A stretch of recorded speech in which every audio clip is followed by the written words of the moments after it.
Spoiler alert! Spoiler alert! Do not watch this video if you haven't caught up with this week's episode of Game of Wool. The person being cast off is...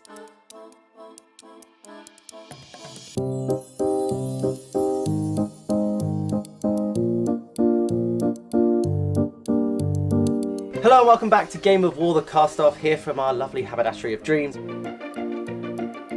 Each week I talk to the latest person to leave our competition. So, let's get knitting. We had jewellery. So a statement doesn't have to be big, but it does have to be bold and exciting. Are you actually knitting in a bin bag? Yeah. That makes me just a little anxious. I would like to wear that. And then we had the lacy lighting.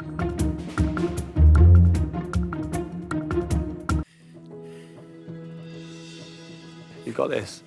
Whereas Simon was helping previously and trying to get Lydia back on track, Simon has found himself with mistakes and has had to rip back rows and rows of work. Very impressive, isn't it? Just wild. I love it. Absolutely love it. And this week, I'm joined by the incredible Simon. Give us a hug, Simon. Thank you so much.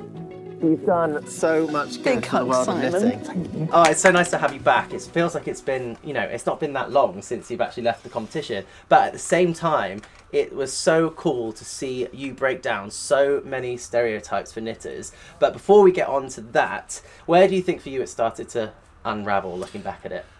Definitely the lace. You just see it in kind of my work. It's just started. There was lines where it's just gone wrong. But there's nothing else I could do. You can't let someone go through so much emotion and not kind of step in and try and... It's a completely different thing as well for you to be able to be in a competition, and it's the first time you ever did lace, wasn't it? Yeah, yeah. And to not have that chance to be able to concentrate, take as much time as you need, but instead being in the yarn barn under pressure 12 hours or 10 hours to complete this panel of something that you've never done before. Yeah. Have you done any lace knitting since? I haven't.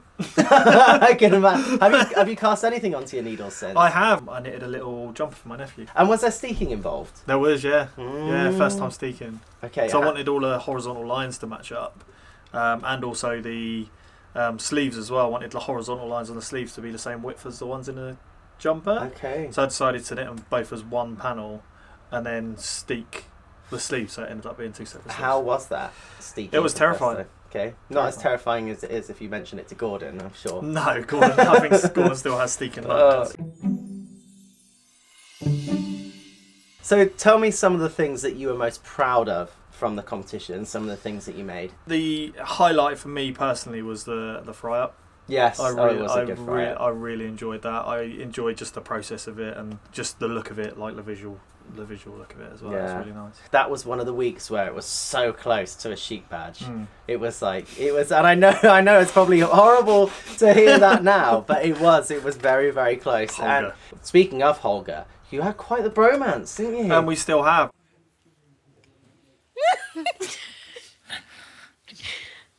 What are you guys up to? We were knitting until you kind of plonked your fat ass onto my ball. I've spoken to him quite often since I left as well, just to try and... Out of all of the knitters in the barn, I never would have assumed that you two would have gotten on. you could put us in. You could line us up on paper next to each other, and you'd never think that our paths would cross. But we're just them.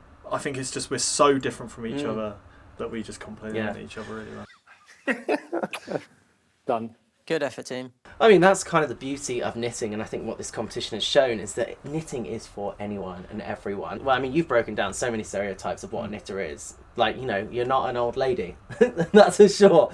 So, like, what do you think this competition has done, and what have you been happy about showing? I think it's important that, like, every single knitter in this competition is different. Like, if you look at the cast in general, there's not one single person that's the same.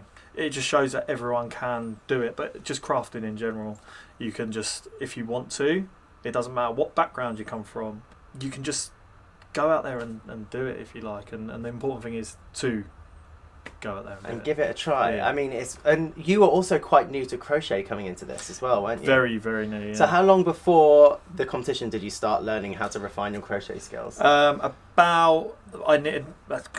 Crocheted my first granny square probably about a month and a half too much for a competition. That was the first time I picked up a crochet hook. Wow. So it's so incredible because there's so many people that hadn't necessarily picked up knitting needles or hadn't picked up a crochet hook, and they've had to learn to come on the show. And each week you can see how much better your crochet skills got and the things that you learned how to do because of this competition. Yeah, well, my current whip is actually crochet. Is it? What are you Crochet. making? I'm making a Spitfire for a postbox topper. Okay. I mean, that's going to be quite fun when it all comes together, because with crochet, I feel like you can really start to get into the amigurumi of it all and really bring it together. Yeah, you can really model it. Yeah. I think that's and, really you know, cool. take your fry up to the next level and add a Spitfire in there.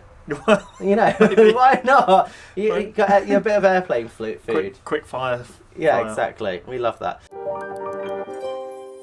One thing that I ask every knitter before I let you go is, what is one piece of advice that you'd give to any knitter or crocheter out there? Just don't pigeonhole yourself into one thing. Like, this competition has given me little bits of everything when it comes to knitting. I kind of used to pigeonhole myself into colour work and cables. That's what I love doing. But now I've done lace, and although it was the challenge of the week where I went out, I really do want to do some more lace knitting, because it is a really good thing.